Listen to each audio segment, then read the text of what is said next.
سبيل الدموع سبيل مريح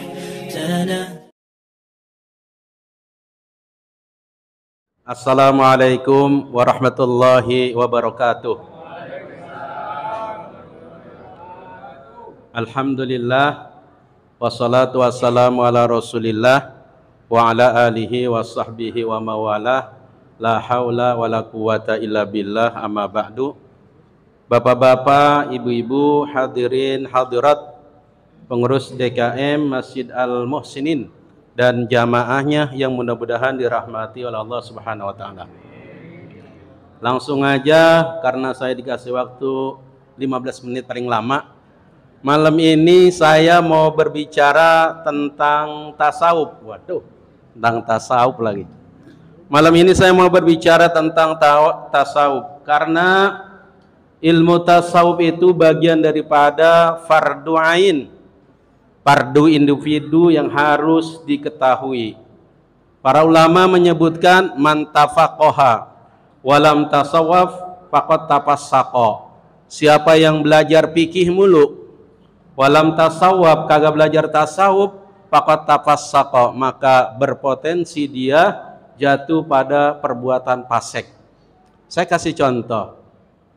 Dalam bab jual beli itu yang dihalalkan tukar menukar suatu barang yang sejenis, beratnya sama. Beras dengan beras, 1 liter sama 1 liter pas. Beras ketan 1 liter, beras biasa 1 liter pas dan sah. Walaupun menurut akal kita kagak dong, ketan mahalan. Maka kalau misalnya ketan 1 liter, beras biasa 1,5 liter, itu tidak sah menurut takaran ilmu fikih karena tidak sama ukurannya. Namun bisa dihelah. Dalam bab jual beli bisa dihelah. Dihelah dulu. Ketan kamu jual, silakan. Beliin beras biasa, sah. Dan contoh lagi dalam bab jual beli. Sekarang mau pulang kampung, di pinggir jalan banyak penawaran penukaran uang. Uang kita 100.000 ditukar 90.000. Kalau itu terjadi, itu namanya riba. Bapak dan ibu bisa jatuh pada perbuatan riba. Tapi bisa dihelah. Tuh, kalau belajar fikih ngelak mulu. Tapi bisa dihelah. Bagaimana caranya? Caranya, ini saya ajarin biar halal. Caranya, Bapak Ibu jangan nukar duit, tapi beli masker. Masker 1 yang 1.000 itu beli kembaliannya 90.000 uang pecahan yang tadi. Kalau gitu sah nggak? Sah. Itu namanya dihela. Itu kalau orang belajar fikih mulu berpotensi pada perbuatan fasik. Ini makruh. Contoh lagi, biar banyak contohnya. Bapak Ibu minjem duit. Masih dalam bab jual beli. Bapak Ibu minjem duit, minjemnya 100.000, bisa pulang 120.000, caranya bisa dihela. Saya kasih contoh, yang minjemin duit bilang, saya beli songkol kamu 100.000. 100.000, dikasih 100.000. Setelah songkolnya diterima, saya jual songkol yang sudah saya beli kepada kamu 120.000 dengan cara tempo. Boleh nggak kayak gitu? Boleh, dan itu makruh. Oh, kalau belajar fikih mulu potensi pada perbuatan fasik. Sebaliknya, waman tasawwapa walam tafaqqah faqad tazandaqa. Siapa yang belajar tasawuf doang, kagak belajar fikih, maka tazandaqa. Dia masuk pada kafir zindik. Wah, lebih parah lagi. Tapi waman jama'a bainahuma faqad tahaqqaqa. Siapa yang menggabungkan ilmu fikih dan ilmu tasawuf, faqad tahaqqaqa, itulah sejatinya.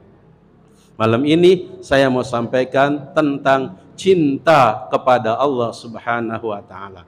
Dalam kitab Al-Hikam, takut kebanyakan. Dalam kitab Al-Hikam, makalah yang pertama disebutkan, wa man ahabbahu lam yu'sir alaihi say'an. Wa man ahabbahu, siapa yang mencintai sesuatu walam yusir alaihi say'an, niscaya dia tidak akan pernah mendahulukan yang lainnya daripada yang dia cintai. Al-Hikam, makalah yang pertama. Siapa yang mencintai Allah, pasti dia tidak akan pernah mengutamakan yang selain Allah. Suatu kisah Nabi Isa alaihissalam, dalam kitab Ihya Ulumuddin dijelaskan, Nabi Isa alaihissalam jalan-jalan. Dalam perjalanannya Nabi Isa ketemu ahli ibadah. Pada yang pertama Nabi Isa bertanya, kenapa kalian rajin ibadah? Dia jawab, kami rajin ibadah karena kami takut sama neraka. Boleh nggak kita ibadah takut neraka? Boleh. Kita makomnya makom syariah, boleh beribadah karena takut sama neraka.